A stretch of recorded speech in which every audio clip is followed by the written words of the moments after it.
Hi, and welcome to all our farmers, small businessmen, miners, and other regional Aussies struggling with time-taking government paperwork and policies that don't consider the people in our country areas.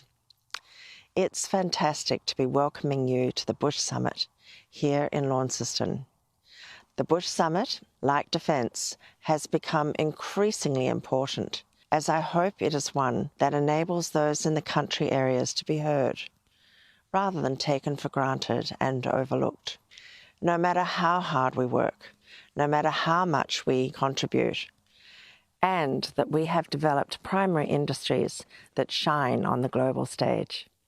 Our agricultural produce is amongst the best in the world. Aren't we fortunate to be able to enjoy? And our mining companies are world leaders. Again, lucky us, as that is the engine room of Australia and massively contributes more than all other industries combined to give us the high standards of living we currently have. Thank you to all our members of our primary industries and to our small and medium businesses. These standards of living are not an accident. They are the result of investment and our incredible people in our primary industries.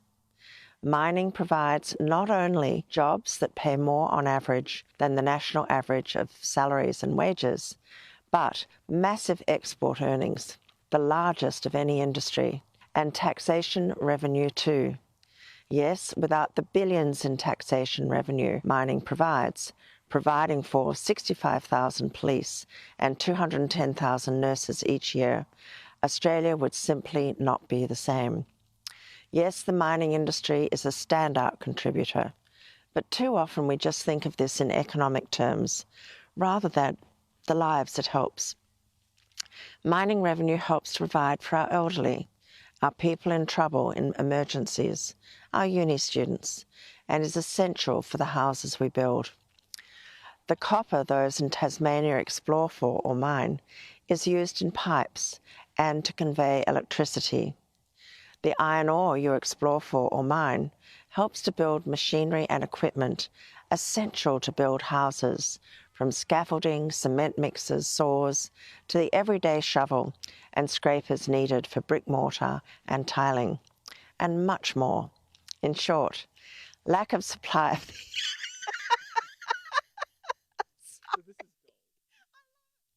In short, lack of supply of these minerals forces up the cost of housing. The housing crisis doesn't stop on the mainland. I know it reaches Tassie too.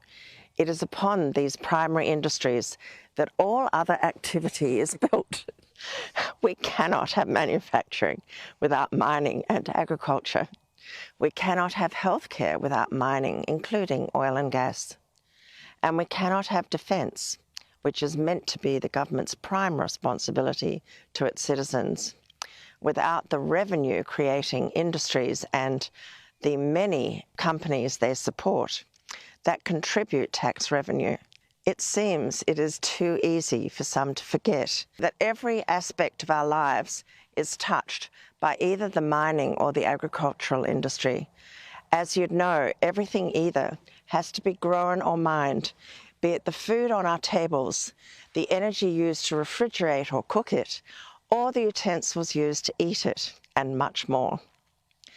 These Bush Summits are a refreshing opportunity to hear from those in country areas. And I hope, with the help of the Bush Summit media, that our governments listen. This is our time to let our politicians know we don't want to go down as an industry or country. We want to go up. We want to see policies that don't frighten away investment, that instead lead to increased investment, increased living standards, and more in your pocket after tax to spend as you wish. We want to hear from pollies that they will be the leaders that deliver the up. We've sure had enough of the down. The down makes many parents worry for the future of their children and grandchildren, and many in agriculture worry if the agricultural industry can even survive. Down will continue if we don't cut government approvals and tape that add costs and delays. But it's not just businesses that are hurt. Given these expensive government burdens, there's less money available for wages and staff benefits, less money available for employing more staff, less money for training and retraining, less for donating to charities or for research. And it worsens if expansions or new projects are delayed or lost, thanks to government tape and slow approvals, as all of the above gets even worse. Let's stop the view that government burdens don't matter, they only affect businesses. They don't. They add costs to all, and many people suffer.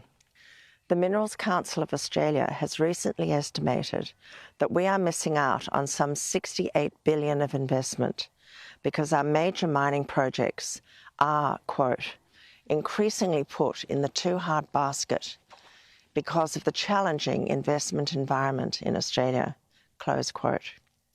The MCA found that only 5% of projects at the feasibility stage will move to a favourable financial decision each year, and that only 20% of projects that debut on Australia's major projects list are progressed to completion, while 80% are abandoned altogether. Not the pipeline of projects list our media or pollies talk about, when 80% are abandoned. Without cutting government tape and abandoning negative policies, this situation will only get worse. And we all know of the rising costs of living. I especially feel during these rising costs for all those trapped in poverty on pensions of one type or another. Our 2.5 million pensioners, incredible veterans, uni students, and the disabled, not permitted to work without onerous, difficult paperwork, and then only permitted a few hours per week. Each of these people should be permitted to work as long as they'd like, so they are not trapped, unable to cope with the rising costs crisis. Too many in our country are within these government restrictions, wrongly facing heat or eat. This is unacceptable. Our politicians should act immediately. And we have a worker shortage crisis, scarcely helped by expensive immigration, while making it difficult for our own Aussies to work if they choose. Let's not forget the approximately 1 million migrants this government has brought in, resulted in only approximately 40,000 added to the workforce, yet causing many disadvantages, the nearly 1 million people adding to our housing crisis, increasing the cost of rentals, straining police with more crime resulting, and increased delays into hospitals, even being turned away from emergency, as our doctors, nurses, medical facilities simply can't cope, and delays in medical treatments too for your families. If only our governments would truly consider the farmers and many struggling, instead of nice-sounding words, even saying they like visiting here and meeting country people from around Launceston. We don't want empty words. We want to know that taxes that were supposed to be dropped when GST came in, payroll, licence fees and stamp tax, will be dropped. Wouldn't that help the cost of living? Wouldn't that help to lower housing costs? We want to hear that the federal government will drop its excise tax on fuel, not just lowering costs for our cars and other vehicles, but lowering the cost of all transported goods and all goods that require fuel for their processing or manufacture. Removing excise duty on fuel would actually help the cost of living crisis rather than the government building housing when the record of government building infrastructure yells, big mistake, too inefficient, too expensive. We are unfortunately on the down path. Data from the Australian Bureau of Statistics shows that we have now seen 5 consecutive quarters of negative economic growth per person. Let's instead lift our country up. Please use your time and voices at every opportunity for Australia to return to this up path. I've encouraged in my speeches at the Bush Summit, in Townsville and Bendigo, increasing our defence and defence industries, and fixing our curriculum to help with the path up. Continuing now with my outline of what I believe needs to be done for our country, I'm sad to say we are overgoverned and overtaxed. I believe it should be a priority for our governments, in the interests of Australians, to cut the size, expense and intrusion of government. On my last visit to Tasmania to see my relatives on my father's side of our family, mixed farmers, I asked what they and their friends found to be their greatest concerns. Then the concerns for IR-related and excessive environmentalism. Now I read it's the housing crisis. Our major resources projects and primary producers spend much of their time, energy and money dealing with an ever-increasing burden of government tape. As mentioned above, few mines even proceed to development. It seems that government don't realise you must have new mines or even extension of mines, as mines are not sheep with fleece that grow each year when depleted. The revenue, jobs and opportunities stop, and all the many businesses they support suffer too. Our politicians may forget, but we cannot afford to. Governments do not create wealth, they only consume it. Governments do not make money, there is only taxpayers' money. Whether it has come from current contributors and workers through the many different taxes they are charged, or if it comes as those charges to future contributors and workers being run up as debt for our children and grandchildren to be high taxed in their lives in future to repay. We should remember, handouts from government cost the taxpayers. There's no such thing as a free lunch. Indeed, government handouts to their favourites or the noisy are a very inefficient way to redistribute wealth, and taxes must pay for this. In the first 2 years of its existence, the current federal government added an average of an extra 50 bureaucrats each and every day. But remember, those are not new, productive, revenue-creating jobs. These are new revenue-consuming jobs, eating up the revenue produced by Australians, you and me.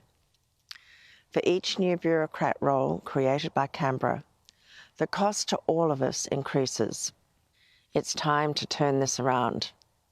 It's time to get back to common sense and get back to the up path.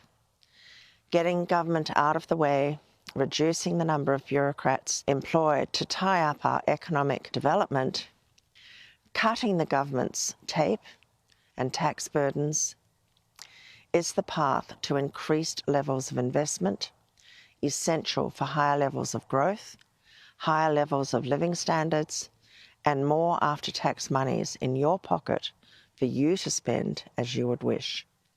I'll continue with the other important priorities as I see them as the Bush Summit travels to each destination. And please don't forget to join us at this year's National Agriculture and National Mining and Related Industries Days, this year to be held at Penfolds and Santos, with more information on the screen. These are important national days. They are your days, November 21 and 22 each year. Please make sure they're in your calendar. Hope to see you there.